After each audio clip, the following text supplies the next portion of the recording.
I said, guess who's back? Man, guess who's back? I said, guess who's back? What's going on, guys? It's Batchat TV, and today we're switching over from boxing to UFC. UFC 297 just finished not long ago. I've only watched it once. I watched it a couple of hours ago, so it's kind of fresh. I probably need to watch it again, but I just thought I would comment at the moment on the main event, which was the main thing that I was quite interested in. UFC 297, Strickland versus Du Plessis. Was it a robbery? I want to speak about this because I like both fighters. I've definitely warmed to Strickland recently, not just because of the win over Adesanya, but you know, just his personality, his character. You either love him or hate him, and I'm starting to be on the opposite side of hate. I'm starting to actually like his character a lot, starting to understand him a little bit more. At first, I thought he was a brash, arrogant kind of person, you know, in the beginning, when a lot of people didn't really understand or have that much experience of his personality. But now that I've seen him and heard him a lot more, I just like the guy now, Strickland. So, but at the same time, it's almost impossible not to like Du Plessis, the South African fighter. He's been storming through the division at the moment. An amazing win over Whittaker, which I never thought possible. I held Whittaker in high regard prior to the fight between Du Plessis. Du Plessis is a really good fighter, and I actually thought that Du Plessis would win this fight. I would say Strickland was kind of a favourite for me. I do want to see Strickland win this fight, but I do like both characters. Now, the fight for me was quite controversial because I felt like the first round was probably the most obvious win for Strickland, or for almost any UFC fighter that I've ever seen. Strickland obviously won the first round. Du Plessis didn't really have an answer for that laser-like jab of Strickland. Strickland was mixing up his shots really well, keeping the distance. He's got a really unique style. He's quite upright, but different to kind of Darren Till's upright style. You know, he's very intuitive in his style, and he kind of marches you down. He doesn't really, when he's coming forward, he doesn't rush in, so you can't really counter him. He's actually just marching in a kind of a steady pressure, if that makes sense, behind that jab, behind that shoulder, gets that shoulder up, the left shoulder up, and you know, he pops the jab. And he's got really good boxing skills, really good. Much better than I thought. I thought he was just straight up and down fighter when I first saw him. I was completely wrong. He does a lot of good things in there, mixes up his strikes. He's quite a reactive fighter in the way that he can be on the front foot, but he's also quite defensive. And you don't realise how defensive he is until you try to hit him, and you know, he moves out the way. He's very good getting his head off the centre line, moving out the way, kind of taking the sting off shots when he kind of turns and then comes back with counters. And he's got really good upper body movement. He's got quick hands, much quicker than I thought as well. I really underestimated him when I first saw Strickland fighting. And he does all that well. Now I can see why Adesanya struggled so much, because when I watched the fight with Adesanya, I couldn't understand why he was struggling. And now I can kind of see why. There's certain things that Strickland is doing in there, which is quite subtle, but it looks quite obvious, and he's actually quite technical. Now, some people might laugh at that. Strickland's technical? Yes, Strickland is actually quite technical, you know, with how he does things. When he gets his guard up, covers the shots really well, comes back with the counters. Like I said, he's not sloppy. He kind of embraces that chaos, but he's very organised. Organised chaos, I would say. Strickland's all about organised chaos, and he's quite mental as well. Mental as in he's kind of crazy, but at the same time, I mean like cerebral. He's quite a cerebral fighter, and he puts on this persona as if he's kind of just like a basic guy. He just comes in there and fights and does his best, but he's actually a student of the game. You know, he studies a lot about fighting, and he spars more than anyone. So I think that's why he just looks so so sharp when he's actually in the octagon. That's what I think. But like I said, let's get into the fight. I mean, the first round, Du Plessis looked out of his comfort zone, very much out of his comfort zone. Now, in the post-fight conference, Du Plessis said it was his team's intention to fight Strickland's fight for the first and second round in the beginning, basically, and then transition to his own game plan. I've never really heard that before. Fight somebody else's fight, and then why not implement your own game plan from the beginning? I didn't quite understand that. I think I know what he means, you know, like fight fire with fire first, kind of get Strickland kind of confused and see if he can have success fighting fire with fire. I think that's what he meant. And then obviously going to his own game plan, which is more mixing it up with takedowns and things that Strickland would be weaker at. I think that's obviously what he meant, and that's what it seemed to be. But you know, I digress. You know, fighting somebody else's fight, it didn't do him any good, I think, because he lost the first fight, fighting Strickland's fight, and for me, he lost the second round as well. The first round and the second round, I felt like Strickland clearly won that.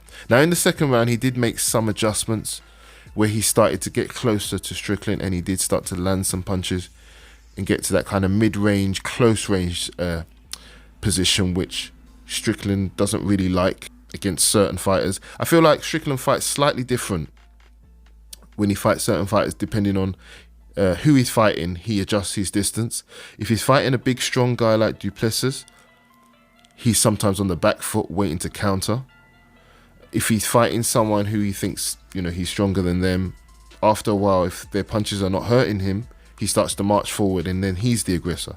So, you know, he tends to change it up like that. But in general, his style is the same. He's very good at anticipating shots. Very hard to hit him. He looks easy to hit, but he's not. He anticipates your shots. He leans back just by a few inches. He makes you miss by a few centimeters. You know, he does that very well. Does that in every fight. This fight was no exception. He made Du Plessis miss all of his attempted shots in the first and second round. By the third round, I think Du Plessis was forced to make adjustments, and he did. He started to follow up with combinations. He started to accept that he was kind of going to get hit, and he was more, rather than kind of like moving back when Strickland would throw shots, he was kind of slipping and using that as an opportunity to get closer. So Strickland would throw a shot, you know, he would come back straight away and try and get closer to Strickland, and then mix it up with a kick and transition into takedowns, and that's how he started to have success. He got his first takedown attempt quite easily.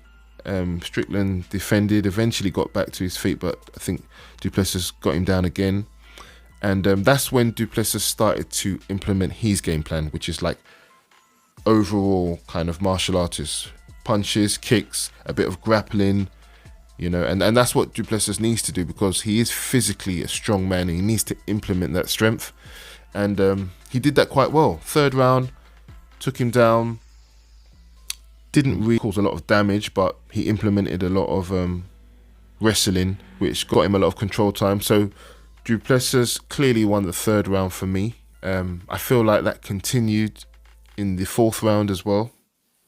Much of the same for Du Plessis, so he was definitely coming back, but he was still getting hit with shots. But third and fourth round, I think, was definitely Du Plessis rounds. So going into the fifth round, I think it was equal. And I feel, personally, Strickland really went for it in the fifth round. I think he went for it a little bit more than Du Plessis. He threw caution to the wind, starting throwing shots. He landed a few shots. Du Plessis landed a shot. And then the last shot landed by either fighter was Sean Strickland, a stabbing kick to the midsection, and then the fight ended. Now, I think that fifth round won Strickland the fight, personally, but it went the other way. Split decision to Du Plessis. I was quite surprised. I thought it was close. Obviously, it's close. It was a close fight, but I think Strickland did enough. You know, I think he looked very dominant in the first and second rounds. And then, like I said, the third and fourth rounds, you could give those definitely to Du Plessis, but I don't think they were as dominant as Strickland's first, second round. So if we were looking at kind of points, I would say Strickland would have been up on points. But if you're just looking at the rounds, I feel like, it was equal going into the 5th round, and I think Strickland won the 5th round. Now, let me know in the comments if you disagree. I've only watched it once. Obviously, with the benefit of hindsight, if I watch it again, which I will, I may change my mind, but I don't feel I have to. I feel like Strickland pulled it out, especially in the 5th round. I think he landed more shots in the last round, and that's all he needed. Let me know what you think, man. Was it a robbery, or was it just, a decision that went against the champion? Obviously, we have a new champion now, Du Plessis. I do think he's deserving of a champion. The way he's fought, I mean, although I think he lost this fight, he's definitely worthy. Beating Whittaker, just looking so dominant against so many fighters. I'm excited to see him against an Adesanya. There's a few fighters in the middleweight division. It's quite a stacked division. I'd like to see a lot of matchup. But I like Strickland a lot. I like the way he just was quite graceful. I like the way he told the truth and said, look, I thought I won, but congratulations to him. He did a great job. I think that was the perfect thing to say. I think there's nothing wrong with saying what you really think. What people don't like is when you clearly didn't win and then you say that you won, and then you're also saying bad things against the opponent and you're not giving the opponent any credit, and that's what people don't like. Strickland didn't do that. He gave Du Plessis all the credit in the world, said he was a tough guy, knew it was going to be a war.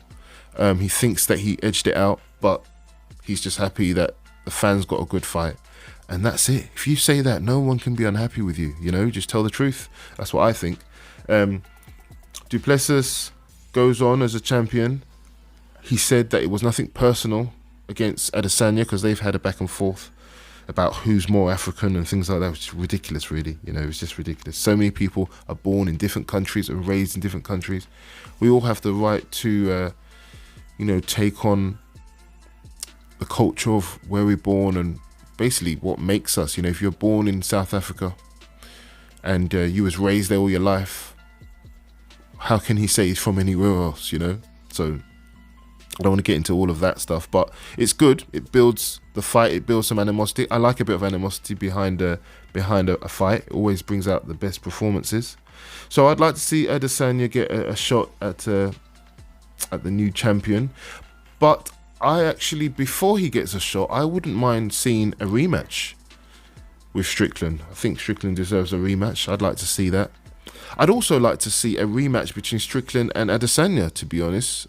I feel like Adesanya is really good at figuring out what he did wrong, because he's a kind of person who looks at his performance and critiques his own performance and stuff like that. And you can see when he had the loss against Alex Pereira in the first fight, in the rematch, Adesanya made some adjustments, and obviously we saw that amazing knockout. And so we know that Adesanya can make adjustments, and I'd like to see the kind of adjustment Adesanya would make against Strickland. Strickland has a strange style, like I said, but his weaknesses, this is for Adesanya, who needs to figure out his weaknesses. I feel like Adesanya is kind of a fighter quite similar to Strickland in a way. He plays kind of off your energy. If you're aggressive, he'll be the counterpuncher and he'll back off, trying to catch you being aggressive. If you're not aggressive and you're quite slow and he can be outstriking you on the feet, then he tends to come forward with a lot of strike. I feel like that's what Strickland kind of does. Another thing, I think the way to beat Strickland is the same way that Alex Pereira beat Strickland. Pereira led him into a situation where he feinted the shot that he thought he was going to throw and threw a different shot instead. And that works really well against Strickland, because Strickland's got this style where he stands up quite straight, he leans back slightly, left shoulder up, and he kind of predicts what shots you're going to throw before you throw them. So he'll be getting ready to block the jab, block the left hook. He knows what's coming behind the left hook. And he's very good at just predicting what you're doing. But because he predicts what you're going to do before you throw, if you feint a particular strike and at the last minute turn it into a different type of shot, you can hit him. And that's what Pereira did. And I feel like that's one key to beat Strickland. Another one is what Du Plessis did, which was mix up his shots and find his way into mid-range and close range, and then you can implement your power, you know, different shots, takedowns, which we saw he wasn't very good at defending takedowns really. You need to get in close. You need to get those takedowns. If you're the stronger man like Du Plessis, you need to get the takedowns, you need to get close range, you need to start landing shots, you need to start grappling, and then Strickland kind of doesn't like all of that. For Adesanya, those advantages are not available to him, especially the grappling and the takedowns are not available to Adesanya, sorry. So the only way to beat him is, like I said, the way Pereira did, on the feet, mixing up and confusing some of the strikes and kind of being a bit dynamic with the strikes so that he don't telegraph your shots, so that he can't know what you're going to do beforehand. So that's what I would say. But, you know, I still would like to see the kind of adjustments that Adesanya would do in a rematch against Strickland. So that's a fight I'd like to see for the middleweight at the moment. For the champion, I'm not sure. Let me know who you'd like to see Du Plessis fight now. Would you like to see the rematch with Strickland? Did you think it was so close that it warrants an immediate rematch? Or did you feel like it was controversial? That's why it definitely warrants a rematch. I think I'm in that camp, to be honest. Other than that, who would you like to see Du Plessis, the new middleweight champion, fight? Let me know in the comments. It was a good fight altogether. I'm on to the next one. I said, guess who's back? Man, guess who's back? I said, guess